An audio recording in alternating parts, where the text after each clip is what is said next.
God and Anya are making out in the back of the train car. The other passengers try to ignore them, but are finding it increasingly difficult to do so, as the couple has started to moan and groan and fondle each other in progressively more private places. "Get a room!" shouts a disgruntled businessman with short, greasy hair, holding what is his 9th cup of coffee of the day. This one he bought right after leaving work. He went over to the Gregory's Coffee on Broadway and felt that the coffee he bought was better than the coffee he could have bought at Starbucks, even though it isn't. "Don't you two have any decency? My goodness!" screams a woman who heard that line on some sort of black and white picture but doesn't remember which picture, or even that she's plagiarizing. She has sort of thick hair and wears glasses and hasn't really kissed anyone except for just because they wanted to, and she didn't want to be a killjoy. A big guy comes up to them sweating and taps God on the shoulder, saying, "Hey, people are getting really disturbed by your public displays of affection. Do you think you could knock it off, please?" This guy has started eating salads for lunch, and when it's nice out, he sits on one of the metal pylons that line Broadway below Wall Street and watches the people passing by, and he judges the guys to see how much more attractive he is than them or how much uglier he is than them, and he looks carefully at the women to see who among them, if any, glance at him with disgust or interest. But looking at that many people sure takes a lot of energy, and the salad that he eats isn't exactly chock full of nutrition, so by the time his lunch break is over and he's seen over 1,000 people, most of whom didn't even notice him, he's terribly hungry again and has to go in and buy another $15 salad. But one fine spring day, when he clumsily gets off the pylon to go back to the cafe for another salad, there's a big lady with a kind face standing next to him, and she stops him and says, "Hi, I'm Marcia." "Hi, I'm Bob," says Bob, the big guy. "I see you sitting here every day when it's nice out. I work down on Broad Street, but I like to come up here because Bowling Green is so pretty." "Oh, that's nice," says Bob awkwardly. "You're always looking so carefully at everyone." "Yeah, well, I'm an accountant," grimaces Bob. "Oh, I'm in HR." "Oh, really?" says Bob nervously. Bob and Marcia went on a few dates, but Marcia broke things off because she realized that Bob looks carefully at everyone because he's insecure about himself and wants a girlfriend more objectively beautiful than in his realm of possibility. Bob felt sorry when Marcia broke up with him because he was sure that she was his soulmate, but she wasn't. "Oh, lay off, big guy," says a fashionably dressed man with a fancy watch and a face that's been stained with the sneer from having consumed so many martinis and shots. "If they want to fuck like animals, I say we let them. That way animal control can come in here and get them hauled off to the pound." God and Anya ignore everyone. In fact, they seem to become more aroused by the negative reactions they elicit. After the snobbish man's comment about them fucking like animals, they fall down on the gum spit, crumb, and dried soda juice, beer-encrusted floor and start really grinding their hips into each other, letting out amorous noises and murmuring steamy phrases into each other's ears.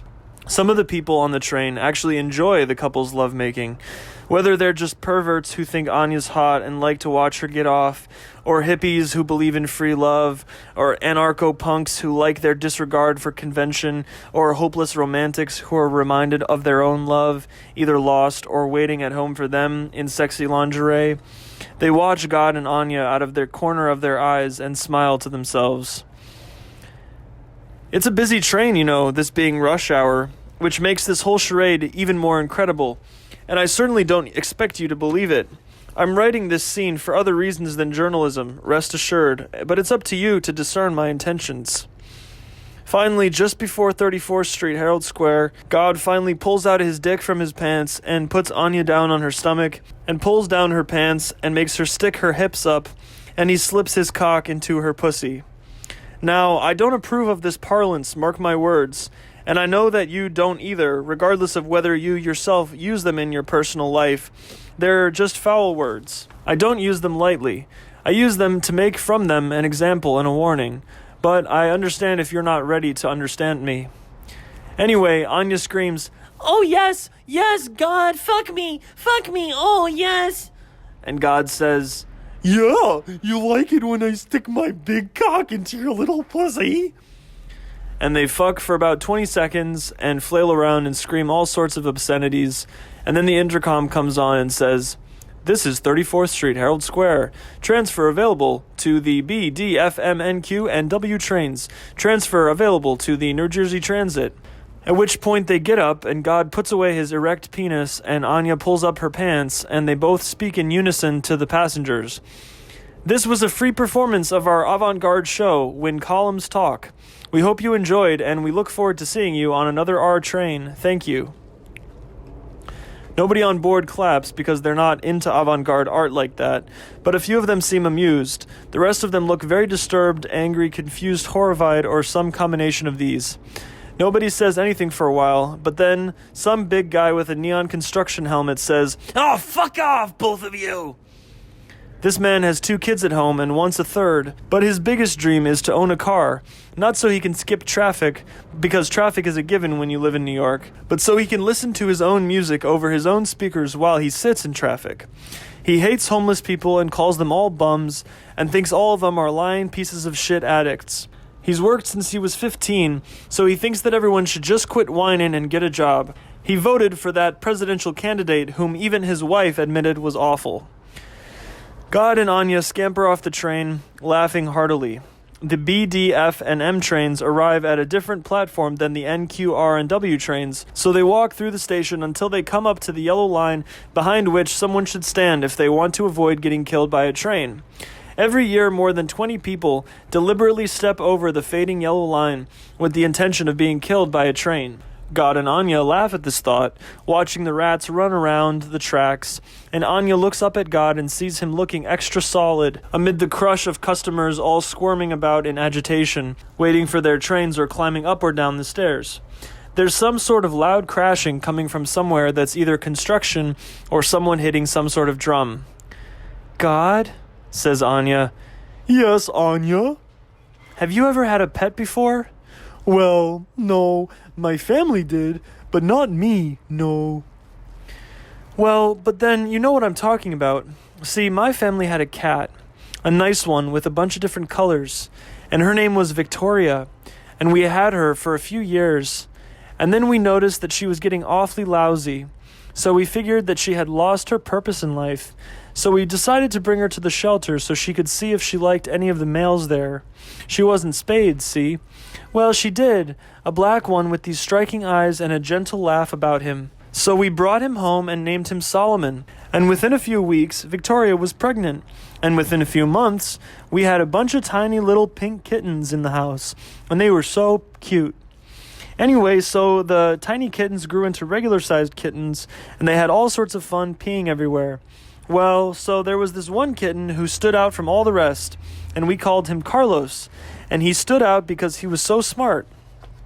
The M train rushes into the station, and nobody jumps onto the tracks to get hit, but many people think about doing it, including God and Anya.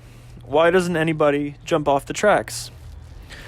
The train comes to a stop, and a bunch of people file out, and most of them have grumpy looks on their faces, except for the occasional angel who's wearing this secret smile that means that they know who God is or what love is.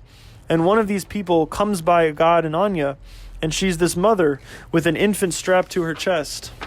And God and Anya stop talking to watch her, and this mother doesn't know anything about God and Anya.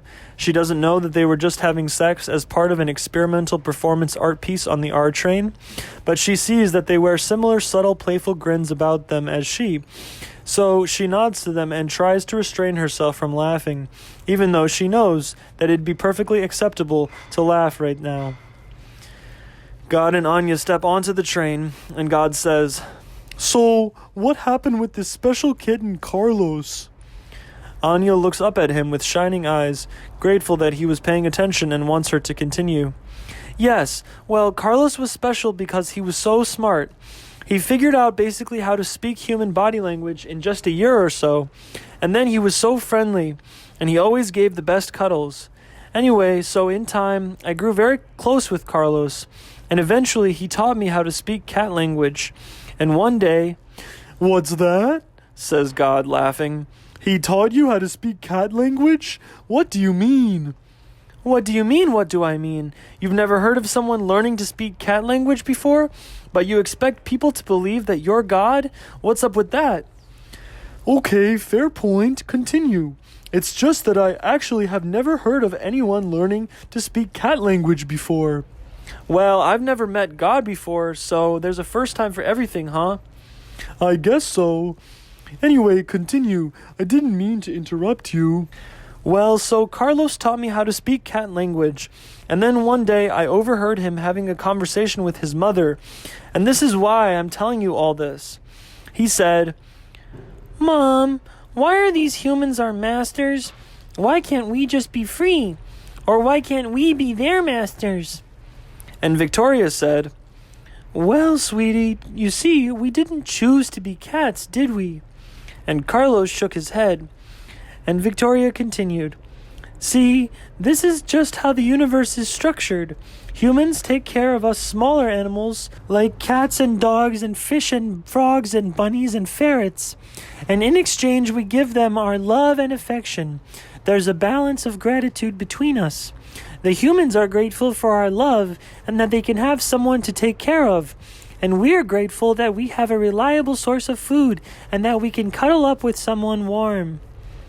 And the humans would be a bad human if they neglected us, wouldn't they, Mom?" "Yes, that's right. And we'd be a bad pet if we didn't show the humans our gratitude." "So, who are the masters of the humans?"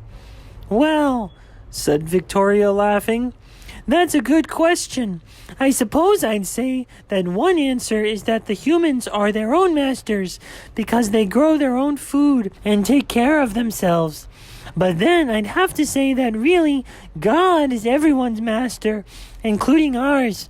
And God's just made it so that the humans are to take care of us, and then God makes sure that the humans can take care of themselves." "But so if God neglects any human or any living thing, then God's a bad guy, isn't it?" Victoria was silent for a while before saying in a quiet voice, Yes, that's right, Carlos. That's right. But good heavens, where did this thought come from?" "Well, I was just staring out the window the other day when I saw this man limping around from door to door asking people for money. He came to our door and our humans didn't give him any money. So then I thought that it wasn't fair that our humans got to live in a nice big house in a nice part of town, while this guy's got blisters everywhere and no food in his belly. And I wanted to know who is responsible for this disparity." Yes, Carlos. Yes, I understand. But, you see, the only problem is that, in our case, if our human is bad, then we can always try to live alone, or we can try to find a new human. But with God, well, honey, there's only one God. And creatures have been trying to get God to realize God's wickedness and cruelty for as long as life's existed. But God is blind. God is blind and deaf. And the only creatures who think differently are the ones whom God hasn't yet betrayed.